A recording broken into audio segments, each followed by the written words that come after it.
সমুদ্রে চীনা কোস্টগার্ডের জাহাজ বিদেশি নৌযানকে ধরতে গিয়ে চীনা বাহিনী নিজেদের মধ্যে দুই জাহাজের সংঘর্ষ হয়েছে। মাঝখান থেকে অক্ষত অবস্থায় বাইর হয়ে যায় ফিলিপাইনের নৌযান।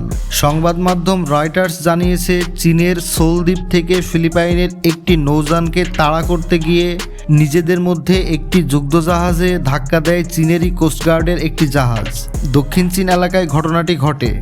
এতে জাহাজের সামনের ডেকে ভয়াবহ ক্ষতি হয়েছে, এমনকি সাগরের মাঝখানে চলার অযোগ্য হয়ে যায়। ফিলিপাইনের কোস্টগার্ড কর্মকর্তারা যখন সাগরের জেলেদের কাছে ত্রাণ বিতরণ করছিল, তখন চীনা কোস্টগার্ড ঝুঁকিপূর্ণ কৌশল অবলম্বন করে।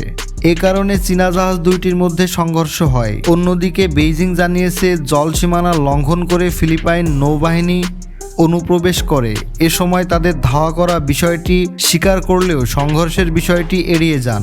রয়টার্স জানিয়েছে, চীনা বাহিনীর 164 নম্বর জাহাজের সাথে তাদেরই জাহাজের সংঘর্ষ হলে মেডিকেল সহায়তার অনুরোধ জানিয়েছিলেন ফিলিপাইনের জাহাজের নৌ কর্মকর্তারা, তবে তাতে কোনো সাড়া দেয়নি চীনা নৌজাহাজ। তবে বেইজিং জানিয়েছে, এই অঞ্চল শত্রুমুক্ত রাখতে আইন মেনে সব ধরনের ব্যবস্থা নেওয়া হচ্ছে। এদিকে দক্ষিণ চীন সাগর নিয়ে চীন, ফিলিপাইন সহ কয়েকটি দেশের মধ্যে দীর্ঘদিন ধরে বিবাদ চলেছে।